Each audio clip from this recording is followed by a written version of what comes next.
Inter Miami is your 2025 MLS Cup champions. Let's talk about it.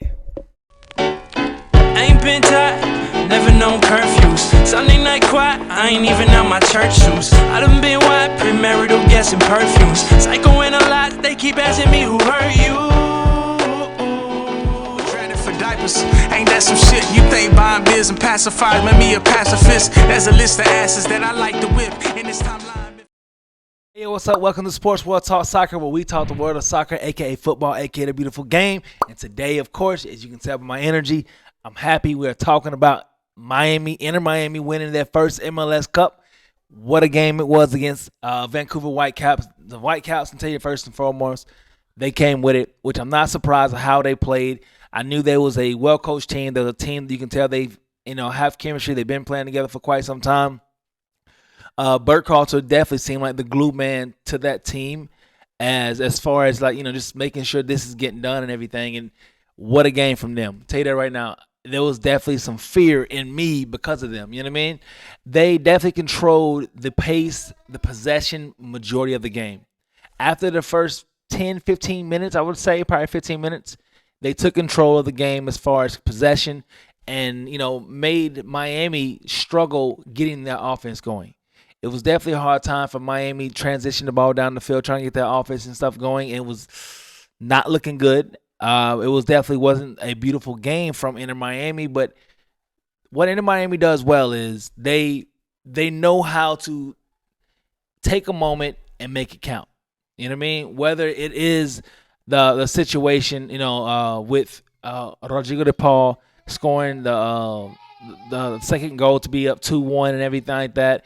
Just those little bitty moments, they always make it to where it's like, oh man, wait a minute.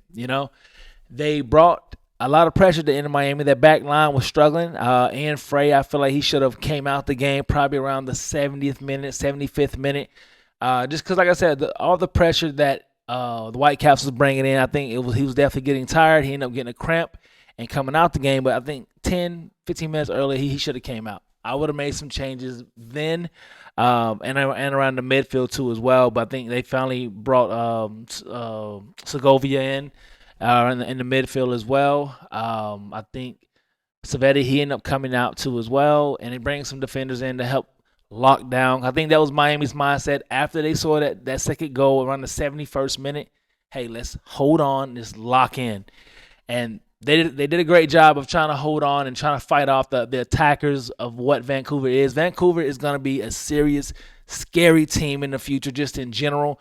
Their players are great. You know what I mean? Hats off to them again. I think Vancouver is a team that may be back here again next year. I can definitely see it, especially when you got, the Bayern Munich legend.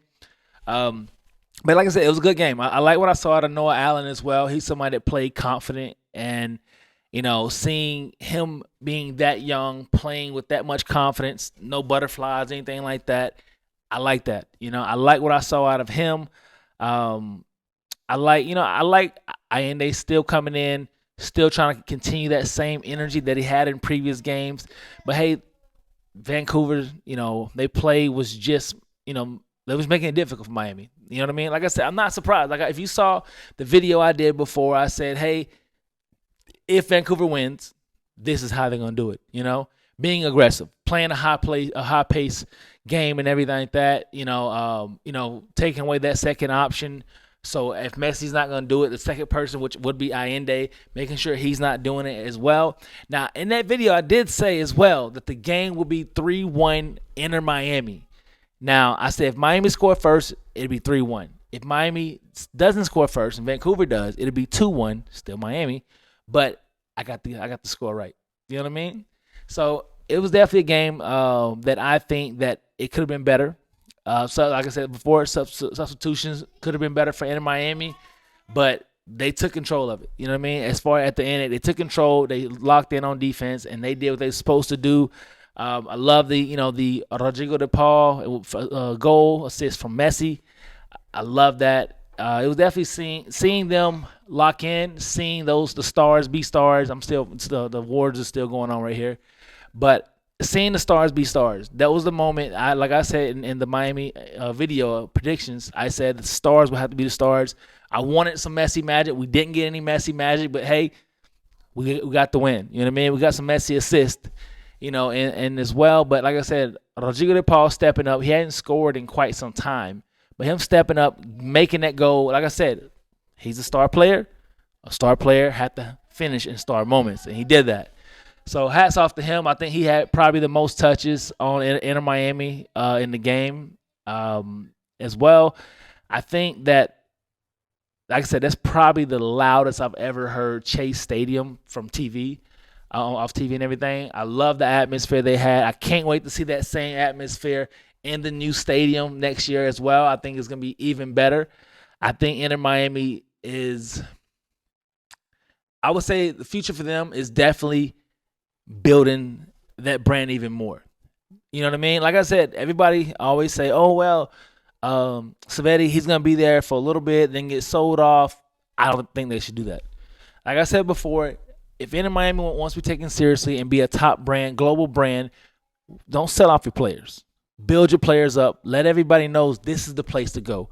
This is the place to actually, be great and everything like that. I think they should definitely do that. Keep Savetti, him being, the face after Messi retires. You got to continue doing that. You got to continue building your young guys.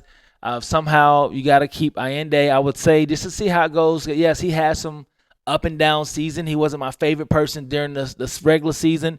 But in the playoffs, he definitely stepped up. And that's what counts. You step up when it counts. And I feel like he did. I feel like, hey, we should look at, a few more years in maybe a year or two to see how, it can transition into more. Hopefully, as he keeps growing, it'll be more and more. But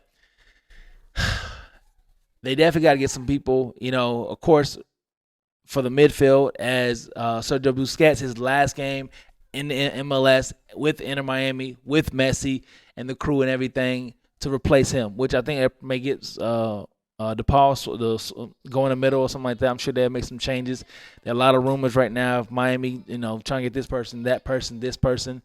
I think Inter Miami, like I said, they have a great future. They have a great future. But if I had to bet on a team right now that will be back in the MLS championship next year, the Cup, it'll probably be Vancouver. Right as of right now, based off just how they played.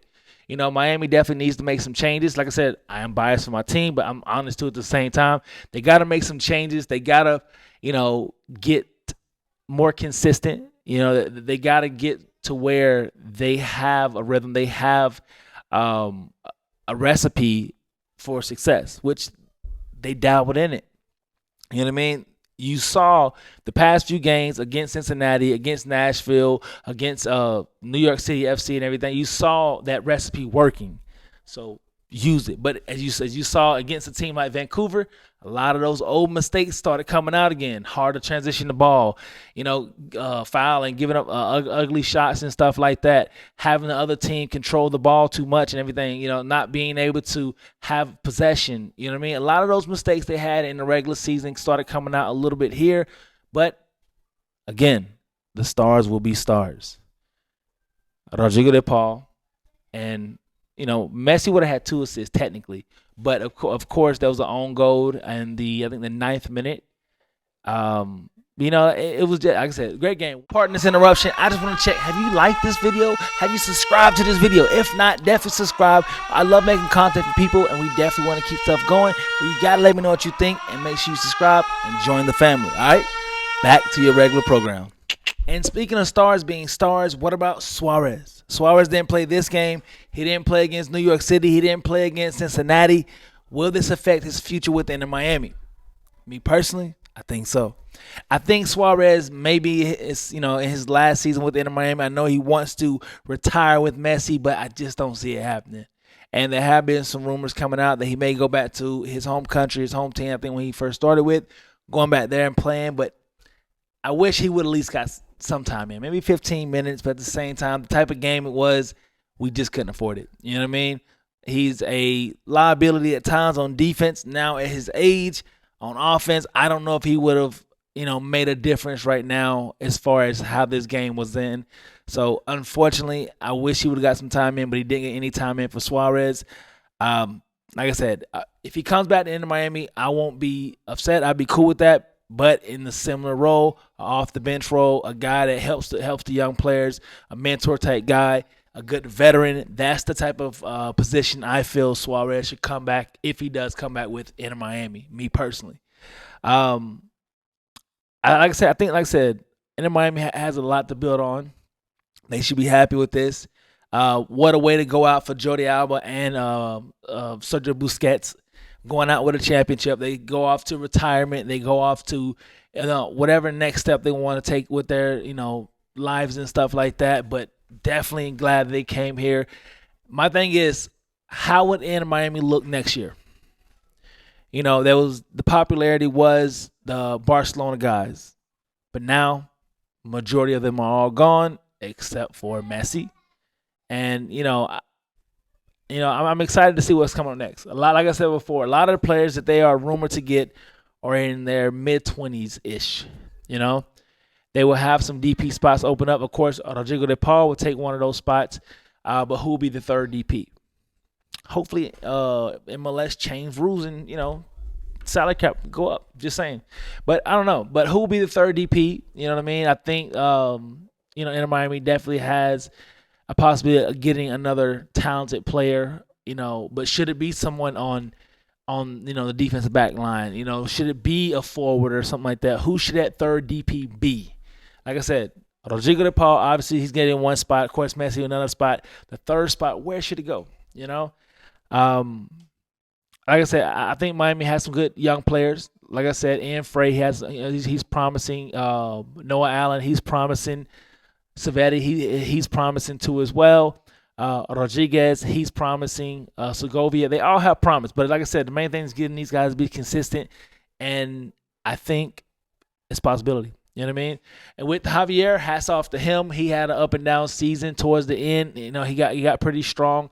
A lot of decision makings, like I said before. A lot of the the things that people talk about him about, he cleaned up. Some of it came out this game a little bit. Like I said, as far as the waiting too long to sub out, I would have been subbed some players. But I love this game right here. I'm glad Inter Miami has won their first MLS Cup. So next year, I got to get that jersey. I got to have with the star above it and everything. So I loved it. But let me know what you think. Do you think Inter Miami can actually win it again? Who's the more favorable team to actually go back to the MLS Cup next year? Miami or Vancouver? So let me know what you think. Don't forget to like, subscribe, and let's talk about it. Pacifist, there's a list of asses that I like to whip in this timeline.